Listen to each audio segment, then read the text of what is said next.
25장부터 32장까지는 이제 일곱 나라, 일곱 열방에 대하여서 하나님께서 심판 메시지를 연이어서 선포하고 계신다라고 말씀을 나누었습니다. 암몬과 모압 그리고 에돔, 블레셋에 이어서 오늘 말씀은 26장, 27장, 28장까지 두로에 대한 말씀이 쭉 이어지고 있습니다. 두로에 대한 말씀은 아주 길게 예언되어져 있는데 오늘 말씀 전체는 사실 두로에 대한 심판 말씀이고, 그리고 이 두로에 대한 심판 말씀은 총 일곱 가지의 또 일곱 부분으로 구분되어져서 또 말씀이 선포되어지고 있어요. 그런데 좀 더 이해하기 쉽게 네 부분으로 제가 제시를 해본다면 오늘 읽었던 우리 26장 1절부터 21절까지는 두로에 대한 심판 예언에 대한 말씀이에요. 그리고 27장 1절부터 마지막 36절까지는 두로에 대하여 애가를 불러서 하나님께서 노래하게 하신 말씀입니다. 그러니 오늘 본문은 26장 1절부터 21절까지는 두로에 대한 심판 예언, 그리고 27장 1절부터 36절까지는 두로에 대한 애가, 자, 그리고 28장 1절부터 10절까지는 두로 왕에 대한 심판 예언이에요. 그리고 28장 11절부터 19절까지는 두로 왕에 대한 애가. 자, 그러니까 형식이 아주 단순하게 딱 눈에 들어오게 되어 있습니다. 두로에 대한 심판 예언과 두로에 대한 애가를 부르고, 두로 왕에 대한 심판 예언과 두로 왕에 대한 애가를 부르는 것이 26장부터 28장까지 두로에 대한 말씀인데요. 자, 오늘 말씀을 통해서 자, 두로에 대하여 이제 심판 예언을 하고 계시는데 왜 두로가 심판을 받게 되는가? 왜 하나님은 두로에게 심판 예언을 하시는가에 대하여서 먼저 살펴보려고 합니다. 두로의 죄가 무엇인가? 그것은 바로 2절이 말씀해주고 있는데 2절 말씀 한번 다시 읽어볼까요? 2절 시작. 인자야, 두로가 예루살렘에 관하여 이르기를 아하, 만민의 문이 깨져서 내게로 돌아왔도다. 그가 황폐하였으니 내가 충만함을 얻으리라 하였도다. 자, 두로가 이렇게 말했답니다. 예루살렘에 관하여 이르기를 아하 하고 마치 좋아했던 다른 민족들처럼 아하 하고 좋아하면서 만민의 문이 깨져서 내게로 돌아왔도다. 그가 황폐하였으니, 예루살렘이 이제 황폐하게 되었으니 내가 충만을 얻으리라 라고 이렇게 말했기 때문에 하나님께서 심판하신다라는 거예요. 자, 이 두로의 입을 통하여서 하나님이 예루살렘을 뭐라고 말씀하시는 거 하니까 만민의 문이다 이렇게 말씀하십니다. 이것은 두로가 한 말이기도 하고 두로를 통해서 하나님께서 하신 말씀이기도 해요. 예루살렘이라는 것은 만민의 문이라는 거예요. 무슨 말입니까? 예루살렘이라는 것은 이 도시는 하나님이 임재해 계시는 곳입니다. 하나님이 통치하시는 곳입니다. 그래서 모든 열방에 복을 전하기 위하여서 하나님이 예루살렘을 세우셨어요. 그렇기 때문에 지정학적으로도 모든 나라와 통하는 그곳에 딱 예루살렘이 있어요. 그러니까 모든 나라의 중심이 사실은 예루살렘인 것입니다. 그리고 모든 나라의 통로가 또한 예루살렘인 것입니다. 왜요? 하나님은 그곳에서 하나님이 이 땅을 세우시고 하나님이 이 땅에 축복을 하셔서 예루살렘을 통하여서 복음과 하나님의 축복과 하나님의 모든 통치들이 흘러가게 하기 위하여서 예루살렘을 중심에 두셨고, 그래서 만민의 문이었습니다. 그래서 모든 것들의 통로가 되어지고 중심이 되어지고 어떻게 보면 세상 나라의 주인공이 바로 예루살렘이다라는 것입니다. 지정학적으로나. 그래서 무역도 아주 활발할 수 있었던 곳이 바로 예루살렘이고, 지정학적으로 아주 중요한 위치를 차지하는 곳이 예루살렘이고, 신학적으로도 가장 중요한 곳이 바로 예루살렘이라는 것이죠. 모든 것의 중심이요, 통로요, 주인공이 예루살렘인 것입니다. 자, 그러면 두로는요?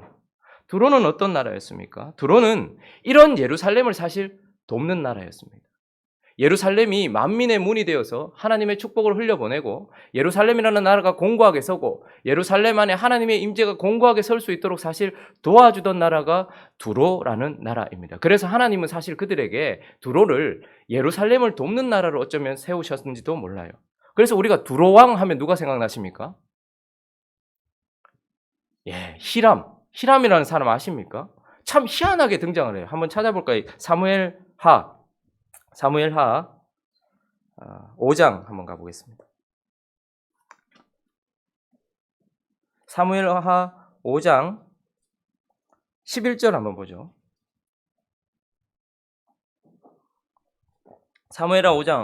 사무엘하는 이제 드디어 하나님께서 사울을 폐위하시고 다윗을 세우심으로 말미암아서 하나님이 세운 왕 다윗을 통하여서 그 나라를 공고하게 하세요. 하나님이 땅을 주셨습니다. 가나안 땅을 허락해 주셨죠. 그리고 하나님이 그 땅의 국민들을 허락했어요. 나라는 국민, 영토, 그리고 뭐가 있어야 됩니까?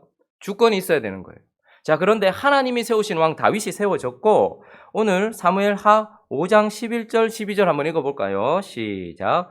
두로왕 히람이 다윗에게 사절과 백향목과 목수와 석수를 보내매 그들이 다윗을 위하여 집을 지으니 다윗이 여호와께서 자기를 세우사 이스라엘 왕으로 삼으신 것과 그의 백성 이스라엘을 위하여 그 나라를 높이신 것을 알았다. 자, 이제 두로왕 히람이 등장을 하는데 이 히람이 참 희한하죠. 다윗에게 사절과 백향목과 목수와 석수를 보내요.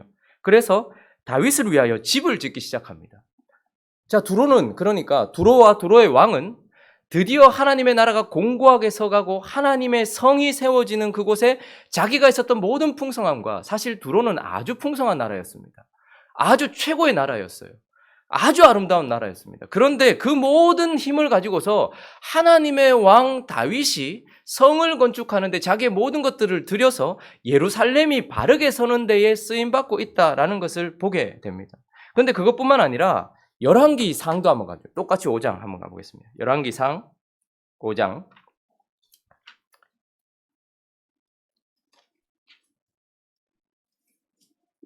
1절 한번 볼까요? 자, 이제 다윗으로 말미암아서 하나님의 나라 예루살렘과 하나님의 나라가 공고하게 섰습니다. 자, 그리고 그의 아들 누구죠? 다윗의 아들 솔로몬. 자, 솔로몬을 통해서 어떤 일이 일어납니까? 하나님의 나라가 세워지고 나서 자, 나라가 섰다라고 한다면 주권이 있어야 되잖아요. 그 나라는 누구의 나라입니까? 예루살렘과 이스라엘은 누구의 나라예요? 하나님의 나라예요. 그렇기 때문에 하나님의 주권을 상징하는 뭐가 세워져야 돼요? 성전이 세워져야 되는 거예요. 그런데 5장 1절 한번 읽어볼까요? 시작. 솔로몬이 기름 부음을 받고 그의 아버지를 이어 왕이 되었다 함을 듣고 왕이 되었다 함을 두로왕 히람이 듣고 그의 신하들을 솔로몬에게 보냈으니 이는 히람이 평생에 다윗을 사랑해. 다윗은 예수 그리스도의 예표입니다. 다윗은 하나님 나라의 진정한 왕을 대표하는 예표였죠. 그런데 히람이 평생에 누구를 사랑했대요? 다윗을 사랑했대요. 하나님의 나라를 사랑했어요. 하나님의 나라의 왕을 사랑했어요. 그래서 이제 그의 아들이 기름 부음을 받아서 다시 이어서 할 때에 솔로몬에게 자기의 신하를 보냈습니다. 자, 5절을 한번 보시면 여호와께서 내 아버지 다윗에게 하신 말씀에 내가 너를 이어 네 자리를 오르게 할 네 아들 그가 내 이름을 위하여 뭐를? 성전을 건축하리라 하신 대로 내가 내 하나님 여호와의 이름을 위하여 성전을 건축하려 하오니 라고 말하죠. 자, 7절 8절 읽어볼까요? 시작. 히람이 솔로몬의 말을 듣고 크게 기뻐하여 이르되 오늘 여호와를 찬송할지로다. 그가 다윗에게 지혜로운 아들을 주사 그 많은 백성을 다스리게 하셨도다 하고 이에 솔로몬에게 사람을 보내어 이르되 당신이 사람을 보내어 하신 말씀을 내가 들었거니와 내 백향목 제목과 잣나무 제목에 대하여는 당신이 바라시는 대로 할지니라 라고 말합니다. 자, 12절은 여호와께서 그의 말씀대로 솔로몬에게 지혜를 주신 거로 히람과 솔로몬이 친목하여 두 사람이 함께 약조를 맺었더라. 자, 그러니까 두로라는 나라가 성경에 등장할 때는 어떻게 등장하는 것입니까? 하나님의 나라가 세워질 때에 돕던 나라로 등장하게 되고 하나님의 왕 다윗을 평생 동안 사랑했던 두로왕 히람을 통하여서 하나님의 성전이 세워지고 하나님의 임재가 되어지는 성전을 짓는데 그들이 사실은 성전을 지었어요.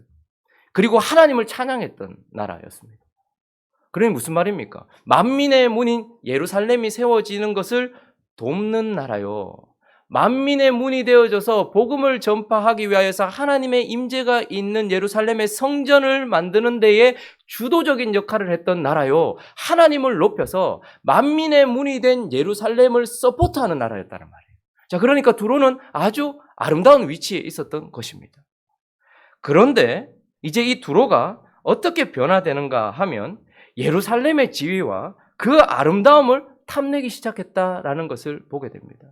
역사적으로 쭉 흘러가다가 보면 아침인데 죄송합니다. 열왕기 상 한번 가볼까요? 16장 한번 가보십시오. 자, 사무엘하 갔고 열왕기 갔고 열왕기 상 16장 한번 가보겠습니다. 29절부터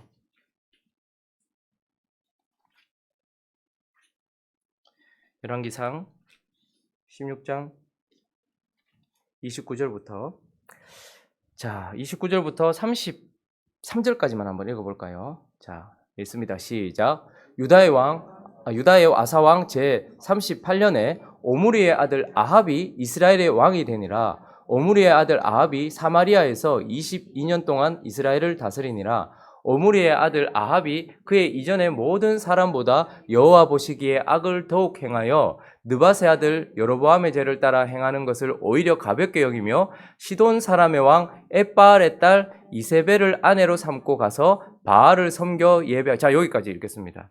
자, 여기 보니까 방금 읽었던 31절에 느밧의 아들 여로보암의 죄를 따라 행하는 것을 오히려 가볍게 여기고, 이스라엘의 죄를 항상 지적할 때마다 그 왕들이 여로보암의 죄를 따라갔다라고 말했어요. 그런데 그 왕들 가운데 가장 악한 길로 들어서서 북왕국을 죄악의 도시로, 완전히 하나님과 끊어진 나라로 만드는데 주도적인 역할을 했던 왕이 누굽니까?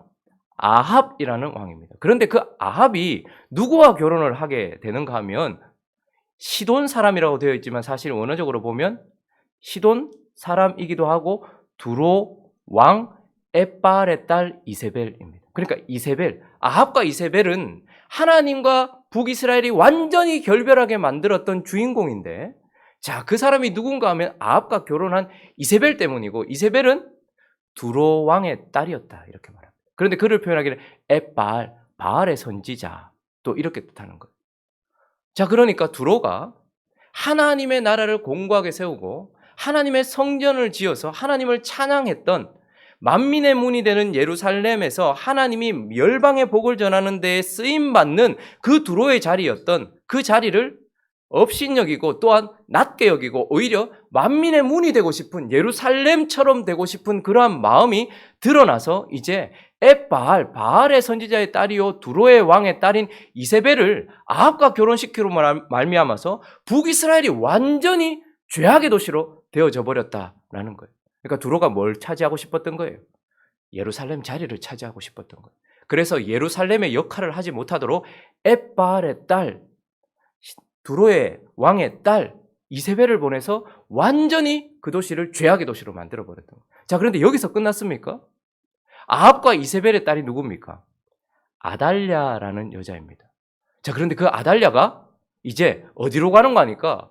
북이스라엘에만 머물러 있지 않고 아합과 이세벨의 딸인 아달랴가 남유다 왕인 여호람과 결혼을 해요. 그리고 낳은 아들이 누굽니까? 아하시아라는 왕입니다. 근데 그 아시아가 일찍 죽거든요. 그러니까 그때 어떻게 하냐면 아달랴가, 이세벨의 딸인 아달랴가 다윗의 왕족들을 전부 쳐 죽여버리는 거예요. 그리고 자신이 왕의 자리에 올라간 거예요. 이 말은 다윗의 왕가로부터 오실 메시아가 오실 길을 막았다라는 뜻이기도 하고, 이제 하나님의 나라 남유다를 완전히 초토화시키려고 했던 전략이었던 것입니다. 그런데 그때 어떻게 됐어요? 모든 왕족들이 다 죽었다. 이 말은 다윗의 가문이 문을 닫게 하려고 했다라는 거예요. 그리고 예루살렘을 완전히 끝을 내려고 했다라는 거예요. 북이스라엘에서 남유다까지 넘어와가지고 이제 아달랴라는 이 여인을 통하여서 6년 동안 통치가 되었는데 하나님이 어떻게 하셨습니까? 요아스를 남기신 거예요. 왕족 요아스를 남기신 거예요. 아달랴의 손자를 남기신 거예요. 그래서 그때 다시 하나님의 계보가, 다윗의 왕가의 계보가 이어질 수 있도록 해요.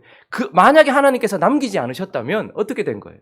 아달랴를 통하여서 남유다도 완전히 끝이 나고 두로의 나라가 되는 거예요. 완전히 끝이 나버릴 위험에 있었던 것이죠. 자, 그러니까 두로는 우리가 단순하게 생각할 나라가 아닙니다.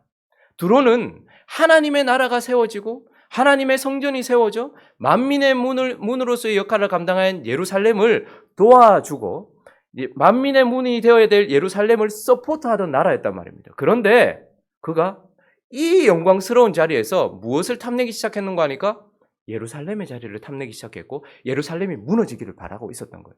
그런데 그것이 하나님에 의하여서 끝이 나버렸고 더 이상 어떻게 될 수 없었는데, 오늘 본문 2절로 다시 돌아가 보면 하나님의 심판에 의하여 예루살렘이 어떻게 됩니까? 예루살렘이 심판받아서 끝이 나버린 거예요. 그러니까 그때에 다시 2절 한번 읽어볼까요? 그때 이렇게 말한 겁니다. 자, 시작. 인자야, 두로가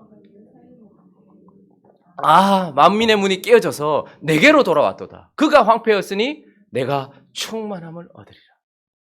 자, 그러니 두로의 죄는 무엇입니까? 예루살렘이 깨어졌을 때에, 예루살렘이 심판받았을 때에 자신이 예루살렘의 지위에 오르려고 했고 모든 나라와 열방의 중심에 서려고 했던, 자신이 주인공이 되려고 했던 죄 뿐만 아니라 두로는 무역하는 나라였습니다. 여러분, 무역 자체는, 장사 자체는 나쁜 게 아니에요. 그러나 예루살렘의 자리는 장사하는 나라가 아니었습니다. 자신의 복을 가지고서 그리스도의 복을 흘려보내고 하나님의 축복을 흘려보내는, 하늘의 축복과 땅의 기름짐을 흘려보내는 것이 예루살렘의 역할이었어요. 그런데 두로는 예루살렘의 자리에 가서 뭘 하려고 했습니까?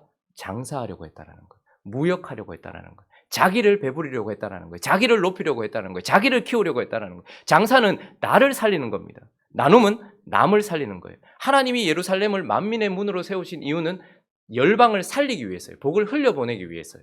근데 장사는 무엇입니까? 무역은 무엇입니까? 나를 살리는 거예요. 나를 살리는 것. 그러니 두로의 죄는 엄청난 죄인 것입니다. 하나님이 세우신 만민의 문인 예루살렘의 자리를 탐했을 뿐만 아니라 만민의 문이 되어 중심이 되는 그 자리에 올라가고 싶어 했던, 자기가 하나님의 자리에 올라가려고 했던 그런 나라였고, 그 나라에서 자기는 자기를 더 키우고 자기를 더 부각시키고 자기를 더 살릴, 장사하고 무역하기 위하여서 그 나라를 탐했던 나라다라고 말씀하고 있는 것입니다. 그러니 자신이 예루살렘의 지위에 올라 모든 나라와 권세와 모든 것의 주인공이 되어서 무역하고 장사하고 자기 이윤을 남겨서 자기를 추구하려고 했던 그런 나라, 그게 바로 두로였다라는 것입니다. 그래서 두로에 대한 심판은 이제 어떻게 됩니까? 아주 처절합니다. 아주 철저하게 하나님께서 심판을 하십니다. 자, 두로에 대한 심판, 두로에 대한 죄가 이런 것이었다면 두로에 대한 심판이 무엇인가? 7절이 말씀해주고 있는데 7절 한번 읽어보겠습니다. 시작. 주 여호와께서 이같이 말씀하셨느니라. 내가 왕들 중에 왕 곧 바벨론의 느부갓네살 왕으로 하여금 북쪽에서 말과 병거와 기병과 군대와 백성의 큰 무리를 거느리고 와서 두로를 치게 할 때, 하나님은 참 많은 수단들을 가지고 계십니다. 예루살렘이라는 만민의 문을 통하여서는 열방의 복을 흘려보내는 수단으로 예루살렘을 세우셨어요. 자, 그런데 예루살렘이 그 역할을 감당하지 못했기 때문에 하나님께서 심판하시고 다시 예루살렘을 세우려고 하셨어요. 자, 왕 중의 왕 느부갓네살 왕에 의한 바벨론은 잘못된 하나님 앞에 범죄하는 자들을 처벌하는 회초리의 역할을 감당했습니다. 두로는요. 두로는 사실 바벨론보다 어떻게 보면 모든 나라에 더 강성한 나라였습니다. 왜냐하면 가지 않는 나라가 없어요. 가지 않는 곳이 없었습니다. 에스겔 당시에 알려진 모든 나라와 무역을 하던, 그러니까 바벨론은 군사력으로 강했다라고 한다면 두로는 하나님이 주신 축복으로 강성했던 나라였어요. 그런데 바벨론에 의하여서 이 나라가 완전히 패망하게 된다라고 말하고 있어요. 근데 역사적으로 보면 이 두로가 버팁니다. 이 두로라는 나라는 육지에도 땅이 있지만 섬이거든요. 이 육지에서 한 600, 700m 떨어진 곳에 섬으로 아름답게 자리 잡고 있어요. 그러니까 섬도 있고 본지는 섬에 있어요. 그러니 공격하기가 너무 어려운 거예요. 바벨론이 13년을 공격합니다. 그 이전에는 아수르가 5년을 공격했어요. 못 정령했습니다. 그런데 그 이후에 역사적으로 보면 바벨론이 13년을 공격해요. 완전히 초토화가 되었지만 본지는 못 들어갔습니다. 자, 그런데 나중에 어떻게 됩니까? 알렉산더에 의해서 완전히 망하게 돼요. 자, 그러니 하나님이 이 두로에 대한 심판에 대해서 말씀하실 때에는 보통 보면 에돔, 모압, 블레셋 회복에 대한 말씀도 있어요. 그런데 두로에 대해서는 하나님께서 철저하게 심판하셨다라고 말씀하시면서 바벨론과 나중에 헬라의 알렉산더에서 완전히 망했어요. 그런데 거기서만 그치지 않아요. 두로에 대한 심판의 아주 특징적인 부분은 20절에 나타납니다. 20절 한번 볼까요? 자, 20절 있습니다. 시작. 내가 너를 구덩이에 내려가는 자와 함께 내려가서 옛적 사람에게로 나아가게 하고 너를 그 구덩이에 내려간 자와 함께 땅 깊은 곳 예로부터 황폐한 곳에 살게 하리라. 네가 다시는 사람이 거주하는 곳이 되지 못하리니 살아있는 자의 땅에서 영광을 얻지 못하리. 21절도 내가 너를 패망하게 하여 다시 잊지 못하게 하리니 사람이 비록 너를 찾으나 다시는 영원히 만나지 못하리라. 주 여호와의 말씀. 자, 영원이라는 단어를 쓰면서 땅 깊은 곳, 스월, 지옥, 이런 이야기를 하고 있습니다. 자, 그러니 두로는 바벨론에 의하여서 이 땅에서 사라진 심판만 받은 것이 아니라 하나님에 의하여서 영원한 저 밑바닥, 하나님이 영원한 불로 예비하신 그 지옥불에 떨어뜨리는 그런 심판을 하게 하신다라고 말씀하고, 15절부터는 보면 이렇게 강성했던, 이렇게 아름다웠던 나라니까 따르는 나라가 얼마나 많았겠습니까? 15절에 보면, 중간절에 보면 모든 섬이 진동하지 않겠느냐. 그러니까 두로에 의하여서 누리고 있었던 나라들, 두로를 의지하고 두로로 말미암아 누리고 있었던 모든 섬들이 진동하고 모든 왕들이, 바다의 모든 왕들이 조복을 벗으며 수놓은 옷을 버리고 떨림을 입듯 하고 그렇게 하면서 무시로 떨며 놀랄 것이다. 그러니까 그의 심판으로 말미암아서 그를 따라갔던 모든 자들에게 두려움을 주는 심판. 18절도 보면 네가 무너지는 그날에 섬들이 진동할 것이며 바다 가운데 섬들이 내 결국을 보고 놀라리로다. 애가를 부르거든요. 그러니 두로의 심판은 바벨론에 의해서도 알렉산더에 의해서도 아니라 하나님에 의해서 영원한 지옥불로 떨어질 뿐만 아니라 그런 두로를 보면서 두로를 의지하고 두로를 누리고 있었던 모든 자들이 두려워하게 만들고 떨게 만들며 슬퍼하게 만드는 심판을 받게 되었다라고 말씀하고 있습니다. 자, 오늘 우리는 이 두로의 모습을 보면서 우리 자신을 한번 점검해 봐야 되겠죠. 하나님도 우리에게 아주 지정학적이고 그리고 신학적이고 아주 중요한 자리들을 주셨을 것입니다. 여러분, 우리가 주인공입니까? 우리 인생의 주인공입니까? 주인공처럼 여겨질 만큼 우리는 참 존귀한 존재입니다. 모든 것의 중심이 나라고 생각이 들 만큼 우리는 참 존귀해요.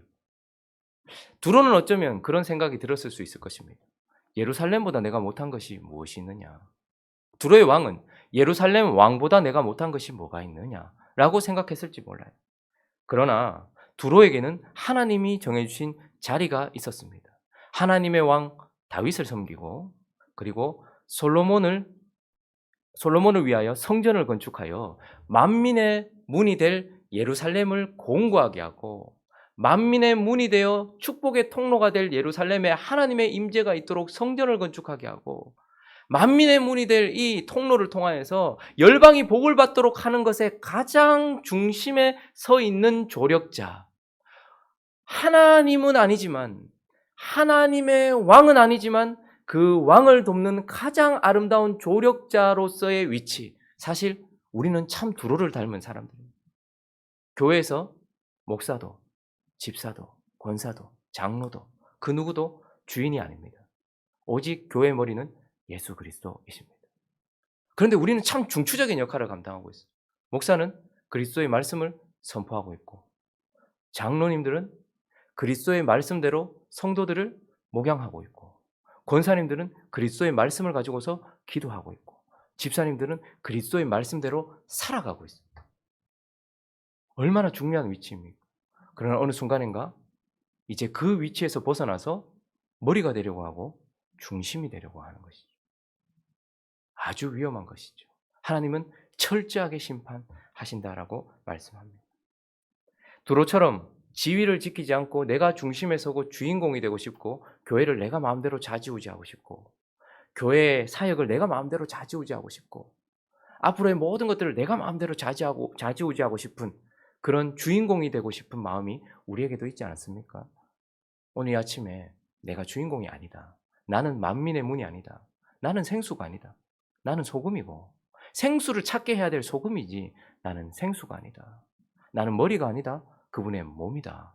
라는 것을 기억해야 하는 이 아침이 되기를 예수 그리스도의 이름으로 축원합니다. 뿐만 아니라 장사하면 안 돼요. 무역하면 안 된단 말입니다.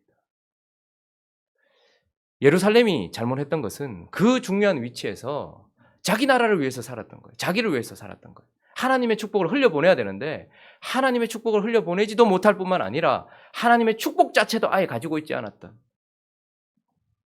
두로는 그 중요한 위치에서 열방을 살리기 위한 하나님의 노력을 뒤로 한 채 장사하여서 자기를 키우고 있었던 나라였어요.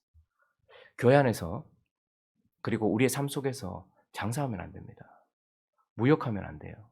우리의 역할은 나눔이지 장사가 아니라는 말입니다. 하나님께서 주신 자리에서 나는 혹시 내가 가지고 있는 것을 가지고 장사하지는 않는 것. 목사가 설교를 가지고서 유명해지고 목사가 설교를 가지고서 더 많이 벌고 더 높은 지위를 얻기 위하여서 그 자리에 있다면 장사하는 거예요. 장로님들이 성도들의 인정을 얻기 위하여서 온유하고 겸손하게 가르친다. 이건 장사하는 겁니다. 권사님들이 영적인 지위를 얻고 싶어서 기도 오래 한다. 이거 장사하는 겁니다. 집사님들이 장로 되어지고 앞으로 또 장로 되고 또 성도들한테 인정받고 일 잘한다는 소리를 들으려고 열심을 낸다. 이건 장사하는 거예요. 그런데 그 가운데서 묵묵히 하나님의 나라를 세우고 다윗을 떠받치는 거예요. 우리는 예수를 떠받치는 것이죠. 성전을 짓는 거예요. 우리의 터를 만드는 것이 아니고 우리의 모습을 살펴보면서 두로가 영원히 심판받게 되고 하나님의 처절한 심판 가운데 있었다라는 것을 기억하며 하나님, 두로가 심판받은 죄가 우리 속에 남아있다면 주여 오늘 이 아침에 약하고 추하지만 주님 앞에 기도하면서 우리가 새로워지고 하나님의 은혜 가운데 있는 오늘 이 아침이 될 수 있게 달라고, 그런 하나님 아름다운 위치를 영원히 지켜서 다윗을 평생 사랑했던 두로왕 히람처럼 살아가는 저와 여러분들 되시기를 예수 그리스도의 이름으로 축원합니다. 같이 한번 기도하겠습니다. 자, 두로의 죄를 다시 한번 쭉 생각해 보십시오. 두로의 위치, 다윗을 평생 사랑하고 그의 성을 지어주었고 다윗을 사랑하는 그 마음이 여전히 이어져서 솔로몬에게 순종하면서 성전을 지었던 우리 또한 마찬가지입니다. 예수 그리스도, 우리의 왕 예수 그리스도를 사랑하고 그분이 보내신 그 뒤를 이어온 성령을 쫓아서 우리는 성전을 건축하는 자여야 한다는 것, 우리가 주인공이 아니라는 것 기억하면서 아름답게 살아가기를 다짐했으면 좋겠습니다. 또 각자의 기도 제목들을 가지고 함께 기도하며 나가도록 하겠습니다. 기도합니다.